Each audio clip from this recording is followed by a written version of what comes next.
De retour dans l'Africa Newsroom, Monsieur Kossi Nyangeno est toujours avec nous, ainsi que Jean-François Kandji-Kambé. Et Malik Hacher, notre éditorialiste, nous a rejoint. Et puis c'est une info que nous venons de connaître, puisque c'est le Nigérian Akinwumi Adesina. C'était le candidat du Nigeria qui accède à la tête de la BAD, la Banque africaine de développement. C'était un ministre de l'Agriculture. Il avait d'ailleurs été élu Africain de l'année. C'était en 2013 par le magazine Forbes pour ses réformes dans le secteur agricole. Jean-François, une petite réaction après l'annonce de sa victoire à la tête de la BAD?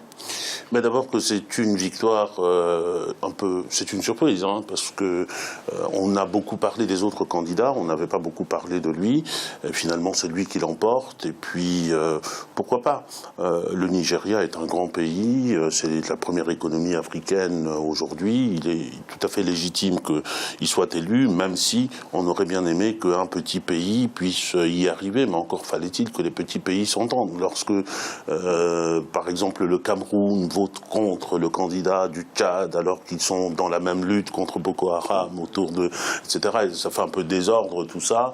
Évidemment, il n'avait pas beaucoup de chance, mais je lui souhaite bon vent. Le bateau sur lequel il arrive est un bateau qui a été mené à bon port, enfin, a été considérablement bien mené par Kaberuka, qui a assaini les comptes, qui a fait qu'aujourd'hui c'est une banque qui est reconnue internationalement et notée AAA d'ailleurs, je crois, mais donc c'est une belle maison dont il vient de prendre héritage. On lui souhaite, tout le mal qu'on lui souhaite, c'est qu'il puisse ajouter un peu à l'héritage qu'il a trouvé. Malik? Non, je partage tout à fait l'avis de Jean-François. C'est une semi-surprise. C'est une surprise parce qu'on n'attendait pas justement ce candidat-là. Parce qu'on le rappelle, une règle non écrite voudrait que ce soit un petit pays qui hérite de la présidence de la BAD. C'est une surprise justement, mais pas forcément une autre surprise parce que le Nigeria a un gros lobbying. On le sait très bien. Hein, le Nigeria a placé déjà plusieurs chefs, plusieurs responsables à la tête de grandes institutions africaines. Et pour moi, c'est, comme je vous l'ai dit, une demi-surprise. Alors, je voulais savoir si on a peut-être un sonore de Monsieur Adesina, parce qu'il était venu dans les locaux d'Africa 24 au moment où il était candidat. On l'aura dans quelques secondes. Je me retourne vers vous, Monsieur Nyangeno. Peut-être une réaction? Non, une réaction comme mes autres débatteurs plutôt. C'est louable. Alors, parce que moi, je me rappelle bien qu'il y a quelques années, on voulait séparer le Nigeria de la CEDEAO en disant que c'est un pays du Commonwealth. Par conséquent, il ne peut pas commercialiser avec les pays régionaux. Donc moi, je suis très très heureux que Monsieur Adesina soit élu et qu'il puisse mener à bon port une banque aussi importante que celle de l'Afrique. Alors le souhait, c'est que les pays africains puissent avoir les sous nécessaires pour développer leur projet. Le tout n'est pas d'être là. Il faut que chaque pays qui fait une demande de mise en œuvre d'un projet puisse avoir les sous nécessaires pour pouvoir les mener à terme. Ça, c'est ce que moi je souhaite. Et donc le sonore vient d'arriver. Je rappelle que M. Adesina était donc venu dans les locaux d'Africa 24 au moment où il était candidat pour la présidence de la BAD. Il avait justement évoqué son programme. 5 priorités. D'abord, ce sera l'intégration au niveau de l'infrastructure, pour avoir la compétitivité de l'Afrique. L'énergie, c'est le numéro 1. La deuxième chose, c'est le secteur privé d'avoir la recherche. Et le PME, c'est très important pour l'Afrique. Ça, c'est une chose de très importante aussi. La troisième chose, c'est pour avoir l'emploi pour les jeunes et pour les femmes de l'Afrique. La quatrième chose, c'est le relance de l'économie rurale pour pouvoir avoir la croissance inclusive. Et la cinquième priorité, c'est d'avoir l'intégration régionale avec la prospérité partagée. Jean-François, une réaction après cette intervention? Je sens que ça vous démange. Non, pas du tout, pas du tout. Clair, sérieux, crédible, etc. La seule réaction, c'est que tous ceux qui envisagent de devenir président de quelque chose un jour, ils savent quel chemin ils doivent faire pour le devenir. Ah, merci. Africa 24. Donc, un bel avenir alors, c'est ça que ça veut dire. Non, ne me faites pas dire ce que je n'ai pas dit. Oui, monsieur Nyangeno, allez-y. Il a cité 5 priorités pour lui. Alors, ces 5 priorités, il parle de compétitivité, PME, emploi, économie rurale, intégration régionale. Alors, moi, je dirais déjà, au niveau de la compétitivité, je ne suis pas seulement de citer, quels sont les critères de compétitivité qu'il peut mettre en œuvre pour que les entreprises puissent atteindre ce niveau de compétitivité. Alors, il parle également des PME. Quels vont être les critères? Vous voyez, il a cité un bras comme ça, mais néanmoins, il faudrait quand même qu'on puisse avoir, disons, un livre blanc, comme on demande en général, pour qu'on puisse accéder à ces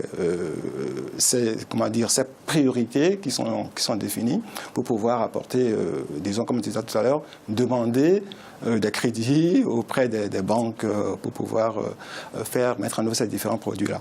Voilà. Merci. Et c'est le 28 mai 1975, avec la signature du traité de Lagos, que la CEDEAO, la Communauté économique des États d'Afrique de l'Ouest, est créée. L'objectif premier étant de promouvoir la coopération entre les pays d'Afrique de l'Ouest et ainsi accélérer le développement du continent. Aujourd'hui, l'organisation sous-régionale fête donc ses 40 ans d'existence. L'heure est donc au bilan et on le fait avec Ibrahima Dindiaye. La CEDEAO, la Communauté économique des États de l'Afrique de l'Ouest, a soufflé ses 40 bougies ce 28 mai 2015. Le 28 mai 1975, la signature du traité de Lagos a donné naissance à l'une des institutions les plus dynamiques du continent africain.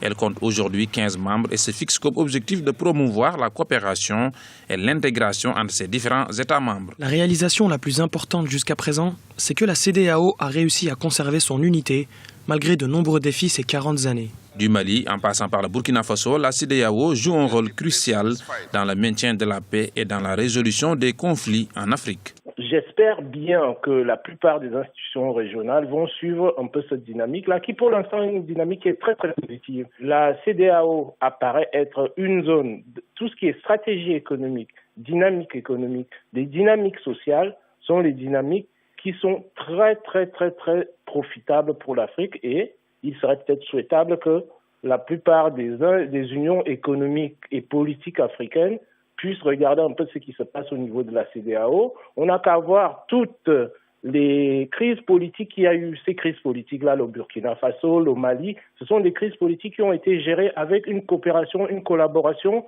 interne entre les États.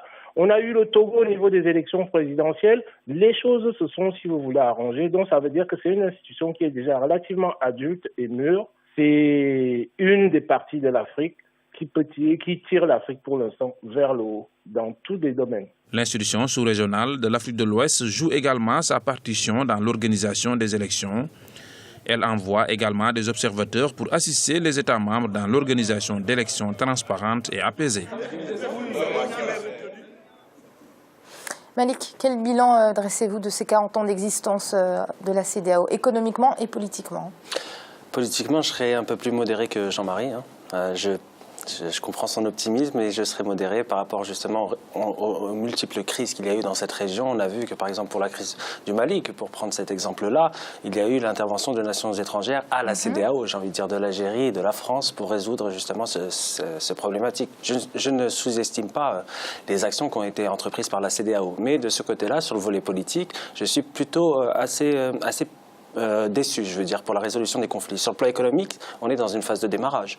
On est dans des économies africaines, dans cette zone, qui ont été touchées par les structurations, les réformes structurelles des années 90. Donc, ça a été quelque chose qui les a un peu empêchés sur le plan économique d'évoluer positivement. Maintenant, il y a cette phase de démarrage. Je pense que la mise en place d'un tarif extérieur commun, on en a parlé ici, c'est très bien. Ça permettra d'intensifier les échanges entre les États. Donc on est dans cette phase de démarrage. L'Afrique subsaharienne, et notamment cette zone-là, connaît une phase de croissance assez rapide et forte. Jean-François, et vous, quel bilan dressez-vous de cette organisation sous-régionale qui a aujourd'hui, le 28 mai, 40 ans? 40 ans, c'est un âge de raison. Maintenant, la CEDEAO... C'est le vôtre, Jean-François. Merci beaucoup, merci Amira, mais je ne dévoilerai pas mon âge à l'écran, mais c'est l'âge de raison, mais je ne suis pas sûr que la CEDEAO y soit. Il y a deux critères, selon moi, pour évaluer ça. La CEDEAO, pour moi, c'est la libération. D'abord, la libération des individus, c'est le libre déplacement d'un pays à l'autre, c'est la liberté d'échange, libre circulation des marchandises, des capitaux, etc., etc. Et puis, c'est aussi autre chose, c'est l'équivalent de ce que nous célébrons comme les fêtes d'indépendance. Parce que ce soit la CEDEAO, que ce soit la CEAC, que ce soit les organisations régionales, de mon point de vue, avaient pour but de consolider l'indépendance du pays. Est-ce qu'on y est arrivé ? Je ne sais pas. Ce que je constate aujourd'hui, c'est qu'on a des organisations comme la CEDEAO, qui est une organisation essentiellement économique d'abord, mais où les enjeux aujourd'hui ont glissé. On a beaucoup parlé de politique, d'intervention pour surveiller les élections, pour ramener la paix, rétablir, réconcilier, etc. Mais est-ce que c'est la mission de la CEDEAO? Est-ce que ce n'est pas l'indication qu'il y a échec sur le pan économique? Parce que ce pan économique-là justifie aussi, fait partie des raisons qui conduisent à ces crises-là. Et donc il faudrait peut-être y réfléchir. On le dit souvent ici, il faut aller plus vite, il faut aller plus loin, il faut avoir la volonté, mais la volonté de quoi? La volonté de renoncer à une part de souveraineté pour la mettre en commun, pour aller plus avant.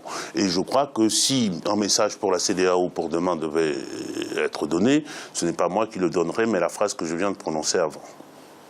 Merci Jean-François. Et on va passer à M. Nanguénon. Alors, très rapidement, vraiment quelques secondes. Non, mais moi, le point sur lequel je voudrais intervenir, on n'en a pas parlé, mais néanmoins, on sait quand même que c'est une communauté économique de l'Afrique de l'Ouest.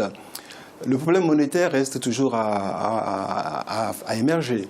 Parce que tant qu'on n'aura pas une certaine autonomie monétaire, les problèmes dont on a parlé resteront toujours. Donc, il faudrait que vraiment on fasse une démarche d'une création monétaire qui soit unique. Bon, je ne sais pas si c'est nécessairement, disons, à l'image de l'euro ou du dollar, mais il faudrait que notre Afrique, même si c'est l'Afrique entière, ou bien la CEDEAO déjà, puisse avoir une monnaie commune. Et on va passer très rapidement aux chiffres du jour. C'est le déficit commercial de l'Algérie, moins 4,32 milliards de dollars à la fin avril. C'est ce qu'ont annoncé les autorités pour combler à ce déficit. Des nouvelles mesures de la loi de finances complémentaires ont été initiées. Parmi ces mesures, on va en citer quelques-unes. L'impôt sur le bénéfice des sociétés qui a été unifié à 23%, alors qu'il était auparavant à 19% pour les entreprises de production et 25% pour les sociétés d'importation. Parmi les mesures, on peut également évoquer le crédit à la consommation qui est désormais autorisé. Je vous donne la parole, Malik, très rapidement. Oui. Excusez-moi. Le crédit à la consommation, bonne chose pour stimuler l'économie nationale, d'accord. Ça limitera peut-être les importations. Vous savez que l'Algérie est un pays rentier, donc on ne va pas revenir sur ces détails-là, qui malheureusement vit de son pétrole. Et dès qu'il y a une chute comme ça brutale des cours, l'Algérie est en difficulté parce qu'elle n'exporte pas autre chose que du pétrole. C'est schématique, c'est un peu simpliste ce que je dis, mais c'est la vérité. Mettre des impôts sur les sociétés, relever l'impôt sur les sociétés, je trouve que c'est une démarche qui n'est pas correcte, qui n'est pas bonne. Ce n'est pas une bonne orientation économique. Je cesserai d'être virulent par rapport à cette nouvelle politique en train de se mettre en place. Le pouvoir algérien a quand même réussi à accumuler 900 milliards de dollars entre 1999 et aujourd'hui. Je pense que l'argent qui a été accumulé aurait pu être déjà entrepris dans la diversification depuis longtemps. Donc de l'argent mal investi. Exactement. Merci Malik d'avoir été avec nous. Merci Mira, ça fait un plaisir. Merci Monsieur Nanguénon d'avoir été avec nous ce soir. Je rappelle que vous êtes ingénieur informatique. Et enseignant, professeur. Merci. Merci beaucoup. Et merci à vous Jean-François. J'étais ravi. Bonsoir à toutes et à tous. C'est donc la fin de cette émission, mais l'Africa Newsroom, ce n'est pas fini. On se retrouve demain avec toujours une semaine consacrée au Bénin. Et le dossier du jour parlera du football béninois. À très vite.